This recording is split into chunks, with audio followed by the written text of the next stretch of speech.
할렐루야, 간밤에 평안하셨습니까? 선하신 우리 주님의 은혜와 사랑이 오늘 여러분들의 삶에 가득 넘치시길 바랍니다. 6월 22일 수요일 저희들에게 주신 하나님의 말씀은 사무엘상 29장 1절에서 11절까지의 말씀입니다. 제가 말씀을 읽도록 하겠습니다.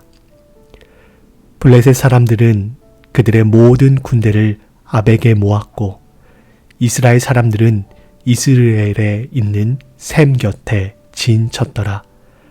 블레셋 사람들의 수령들은 수백 명씩 수천 명씩 인솔하여 나아가고 다윗과 그의 사람들은 아기스와 함께 그 뒤에서 나아가더니 블레셋 사람들의 방백들이 이르되 이 히브리 사람들이 무엇을 하려느냐 하니 아기스가 블레셋 사람들의 방백들에게 이르되 이는 이스라엘 왕 사울의 신하 다윗이 아니냐.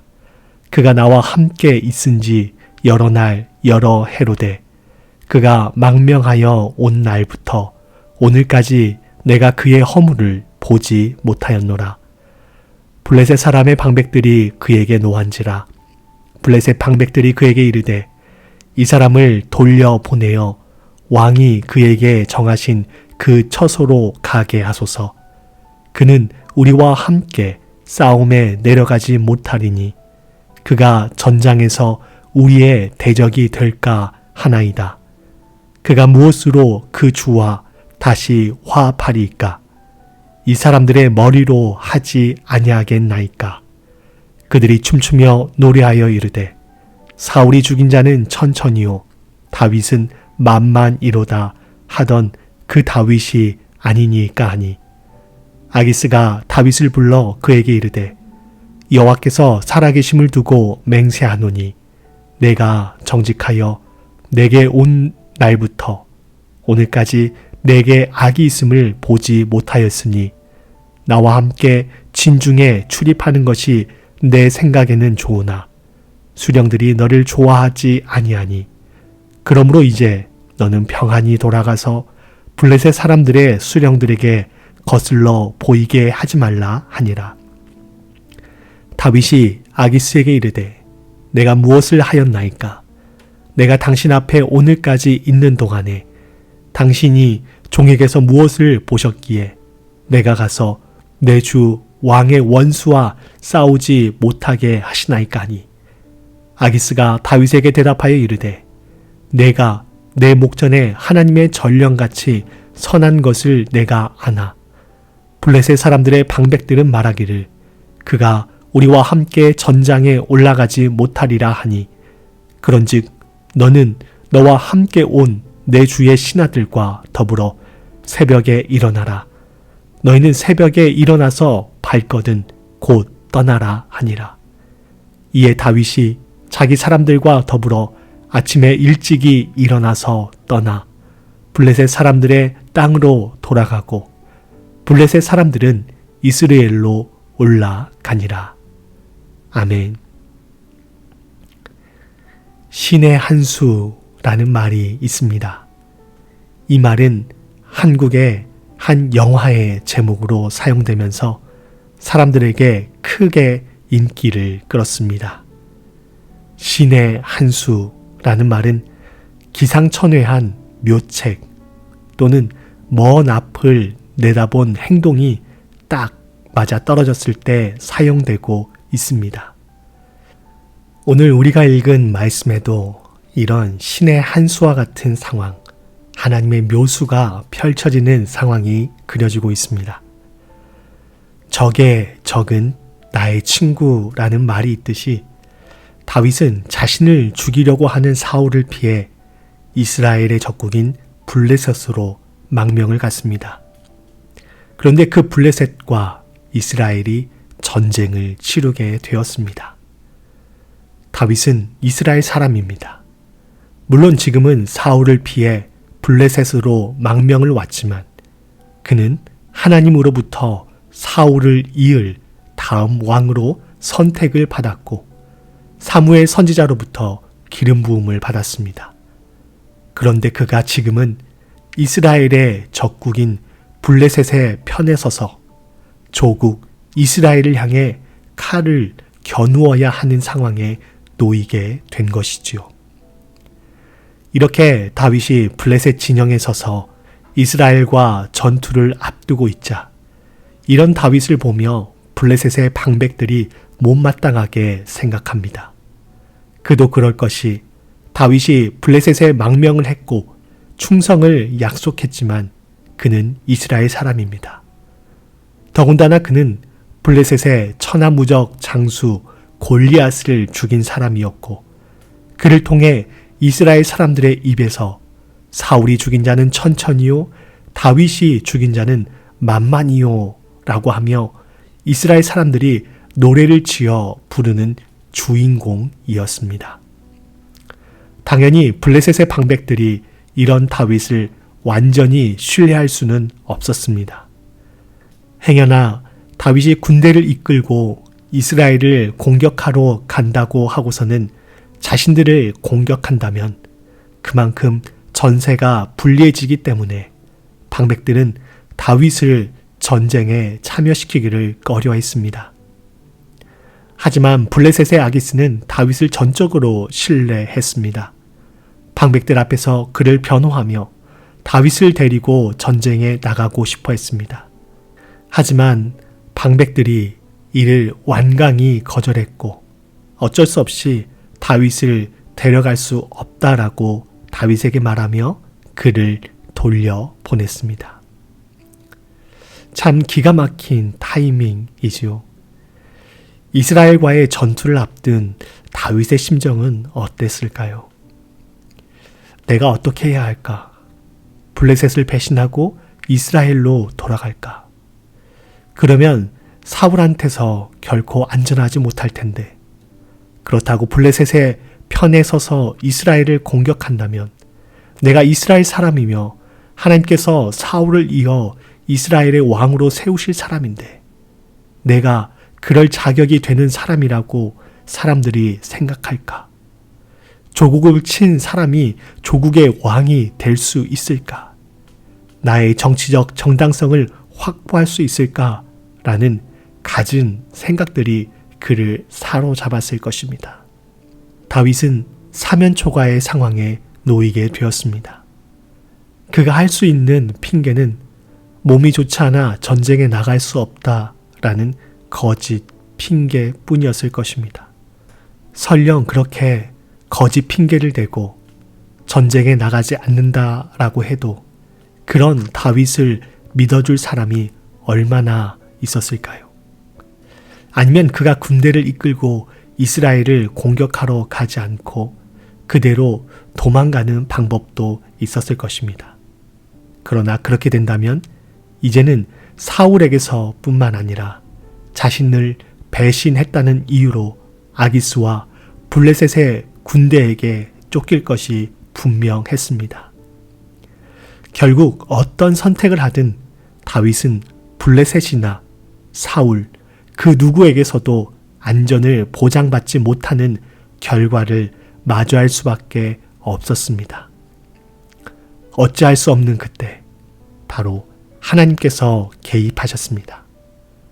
물론 우리가 읽은 본문에는 하나님께서 이렇게 일을 하셨다라는 내용이 나오지는 않습니다. 그러나 우리의 모든 삶과 역사를 하나님께서 다스리심을 우리는 믿고 있으며 우리가 묵상하고 있는 사무엘상을 통해서 그것들을 확인하고 있습니다.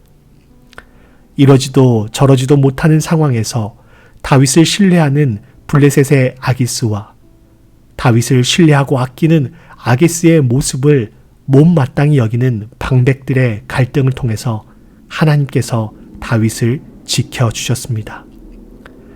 다윗을 신뢰하는 아기스였지만 방백들의 협조와 도움 없이 이스라엘과의 전쟁을 치룬다는 것은 불가능했기에 방백들의 의견을 무시할 수 없었습니다.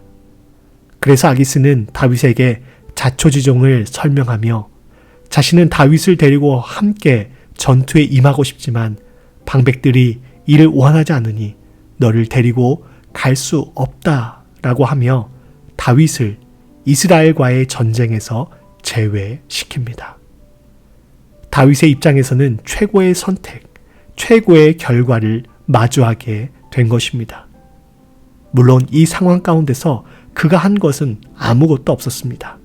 그 모든 것을 살아계신 하나님께서 하셨습니다. 하나님께서 친히 아기스와 블레셋 방백들의 마음을 움직이셔서 그렇게 하신 것이죠. 하나님께서 최고의 한수, 최고의 묘수를 발휘하셔서 난처한 다윗을 지키고 보호하여 주신 것입니다. 사면초가에 놓인 다윗을 내버려 두시지 않으시고 가장 적절한 때에 최고의 묘수를 두신 하나님께서 오늘 저와 여러분의 삶에도 동일하게 역사하고 계십니다. 인생을 살다 보면 왜 이런 일이 나에게 일어나는지, 내가 기대하지 않았는데, 내가 생각하지 않았는데 라는 상황을 마주할 때가 있습니다. 그것이 좋은 일이든 나쁜 일이든 우리의 삶에 이런 일이 끊이질 않습니다. 그러한 때에 우리가 기억해야 할 것은 그 모든 상황들 가운데서 하나님께서 친히 우리와 함께하고 계신다라는 사실입니다. 선하신 하나님께서는 사랑하는 자녀들에게 가장 적절한 때에 가장 적절한 상황에서 우리의 모든 환경과 조건을 사용하여 가장 선한 것을 내어 주십니다. 문제는 그런 상황을 우리가 지금은 하나님께서 역사하시는 상황이다 라고 분명하게 인지하지 못하고 확신하지 못하는 것에 있습니다. 그렇기 때문에 예기치 못한 상황에서 일어나는 일들에 대해 우리는 불안해하고 염려할 수밖에 없는 것이죠. 오늘 다윗을 보십시오. 진퇴양난의 상황에서 다윗은 무엇을 기대했을까요? 어떤 것이 자신이 할 수 있는 최선의 것이며 그것을 통해 어떤 결과를 얻을 수 있을까를 생각했을 것입니다. 그럼에도 다윗은 지금과 같은 상황에 대해서 전혀 기대하거나 생각하지 못했을 것입니다. 그랬던 다윗에게 하나님은 함께 하셨고 그 상황을 만지셔서 가장 최선의 상황, 최고의 결과를 내게 하셨습니다. 그래서 블레셋에게서도 신뢰를 얻고 조국 이스라엘에게도 어떠한 피해를 주거나 그로 인해 백성들에게 미움도 사지 않게 되었습니다. 하나님은 우리 눈에 보이지 않으십니다. 하나님의 일하심도 이것이 하나님의 일하심인가, 하나님의 역사하심인가 우리는 제대로 분별할 수가 없습니다. 그러나 분명한 것은 하나님께서 자녀된 우리를 사랑하시고 우리를 선한 길로 인도하신다 하는 것입니다. 예수 그리스도의 성육신과 십자가의 대속적 죽음이 바로 그 증거입니다. 사랑하는 여러분, 삶에 어려움이 있으십니까? 앞날이 캄캄하고 그려지지 않으십니까? 어떻게 해야 할지 뾰족한 묘수가 없고 진퇴양난, 사면초가의 상황에 놓여 계십니까? 그동안 나를 인도하시고 나와 함께 하신 하나님을 바라보시고 신뢰하시기를 바랍니다.